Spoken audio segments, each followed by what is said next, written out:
Assalamualaikum warahmatullahi wabarakatuh. Alhamdulillahi rabbil alamin. Nahmaduhu wa nasta'inuhu wa nastaghfiruh wa na'udzu billahi min syururi anfusina wa min sayyiati a'malina. May yahdihillahu fala mudhillalah wa may yudlilhu fala hadiyalah. Asyhadu an la ilaha illallah wa asyhadu anna Muhammadar Rasulullah sallallahu alaihi wasallam wa ala alihi wa ashabihi, amma ba'da.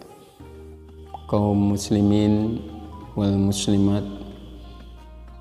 yang dirahmati oleh Allah, yang pertama kita ucapkan puja dan puji syukur kehadirat Allah Subhanahu wa Ta'ala yang telah memberikan kenikmatan berupa kesehatan, kesempatan, sehingga pada tahun ini insya Allah sebentar lagi kita akan menjumpai bulan Ramadan, yang dimana di bulan Ramadan itu sering dikatakan sebagai Syahrul Mubarak, Syahrul Maghfirah, Syahrul Barokah, sehingga di awal bulan Ramadan ini yang perlu kita persiapkan yaitu adalah fisik dan mental, karena puasa itu adalah ibadah yang luar biasa, ibadah yang istimewa di hadapan Allah. Dalam hadis diterangkan, kullu amali ibni Adam tudha'afu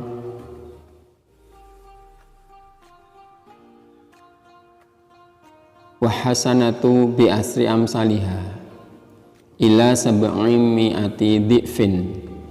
Jadi di dalam bulan Ramadan setiap amalan anak turun Adam itu dilipat gandakan 10 sampai 700 lipatan.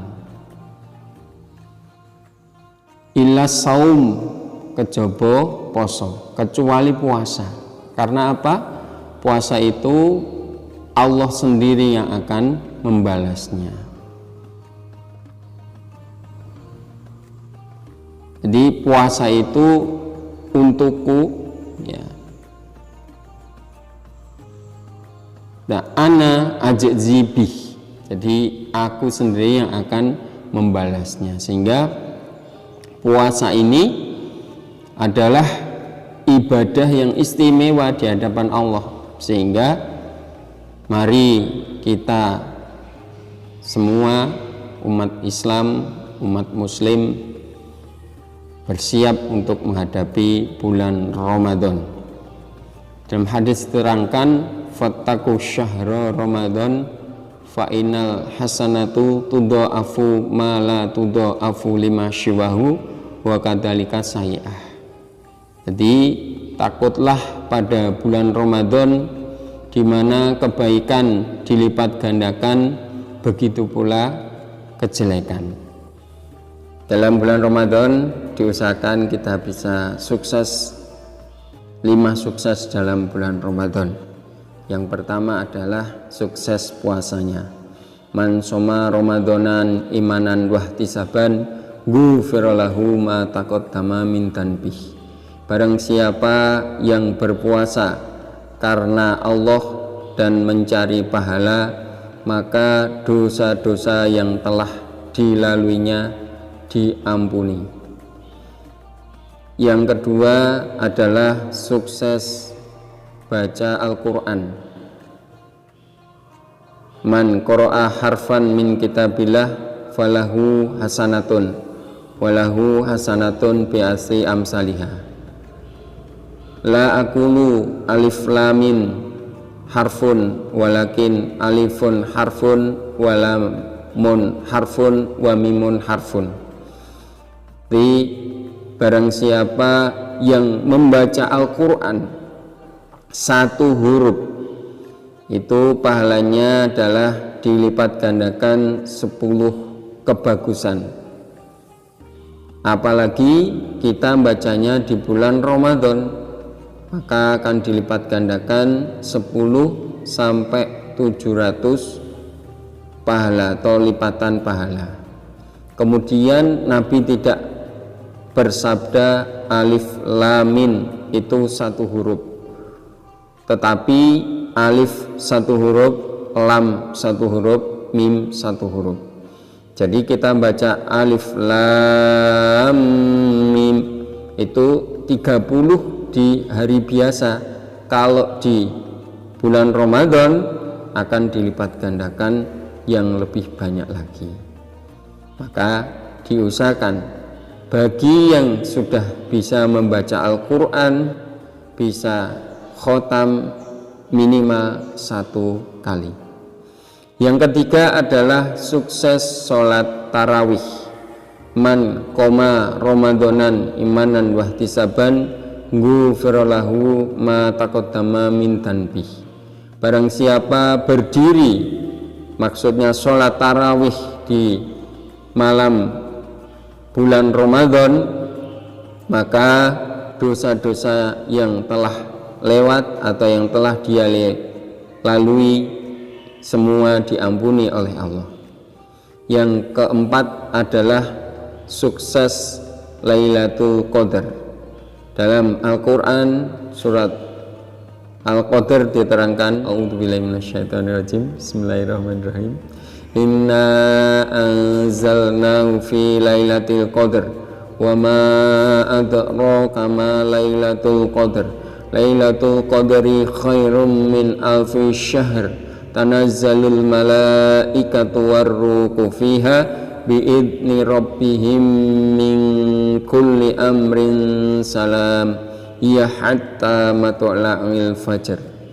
Di dalam bulan Ramadan ada satu malam di mana kita beramal, baik baca Quran, zikir, iktikaf dan lain sebagainya, akan dilipat gandakan 10.000 bulan atau lebih baik daripada 1000 bulan. 1000 bulan itu kalau dihitung kira-kira 83 tahun. 83 tahun. Jadi sababul nuzulnya ayat ini, dulu di kalangan Bani Israel ada yang beramal selama 80 tahun tidak pernah melanggar, tidak pernah berbuat maksiat sedikit pun, tidak pernah tidak patuh pada Allah sekejap mata pun. 4 orang ini diterangkan dalam riwayat.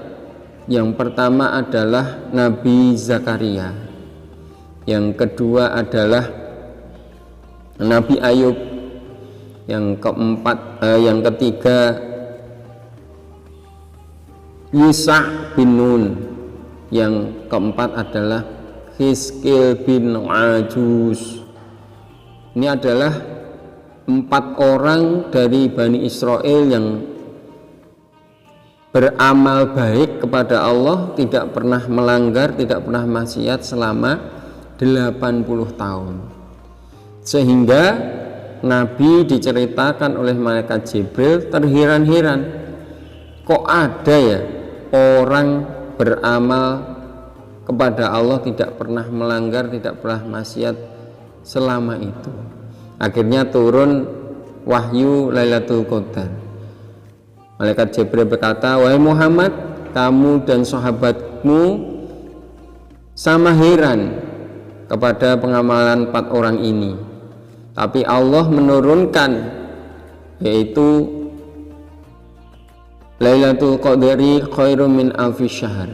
Jadi kamu dan umatmu beramal 1 malam itu lebih baik daripada 1 bulan. Sehingga kalau kita hitung, kita beramal 1 malam di bulan Ramadan itu masih lebih baik daripada pengamalannya 4 orang dari Bani Israel tersebut. Jadi maka nanti di Lailatul Qadar, marilah kita mencari Lailatul Qadar di masjid-masjid terdekat, sehingga kita mendapatkan wahyu Lailatul Qadar. Dan yang terakhir, 5 sukses dalam bulan Ramadan yaitu zakat fitrah. Karena semua pengamalan di bulan Ramadan ketika kita tidak zakat fitrah, maka pahalanya masih digantungkan di langit, tidak diterima oleh Allah. Dan beliau terangkan, faradha Rasulillahi sallallahu alaihi wasallam zakat al-fitr so'an min tamrin au so'an min syairin ala abdi wal khurri was sogir wa kabir wa dzakari wa unsa minal muslimin. Wa amara Rasulillah antu adal qabla khurujin nasi ila sholah, man addaha qabla sholah fahiya zakatum maqbulah, wa man addaha ba'da sholah fahiya shadaqatum minas shadaqah. Nabi mewajibkan zakat fitrah 1 sok dari kurma, 1 sok dari gandum, yaitu wajib atas orang budak atau hamba sahaya, orang yang merdeka, anak kecil, orang tua, laki-laki dan perempuan, yaitu dari orang Islam. Dan Nabi memerintahkan supaya mendatangkan zakat fitrah sebelum manusia melaksanakan sholat Idul Fitri. Bagi yang mendatangkan zakat sebelum keluarnya manusia untuk melaksanakan sholat Id, berarti telah menunaikan zakat fitrah. Tetapi kalau mendatangkan zakat fitrah setelah manusia melaksanakan sholat Idul Fitri, maka hukumnya seperti sedekah biasa. Mungkin demikian yang bisa saya sampaikan di kesempatan hari ini. Jikalau ada kata-kata yang tidak berkenan, yang tidak enak didengar, maka saya mohon maaf yang sebesar-besarnya. Akhiru kalami, assalamualaikum warahmatullahi wabarakatuh.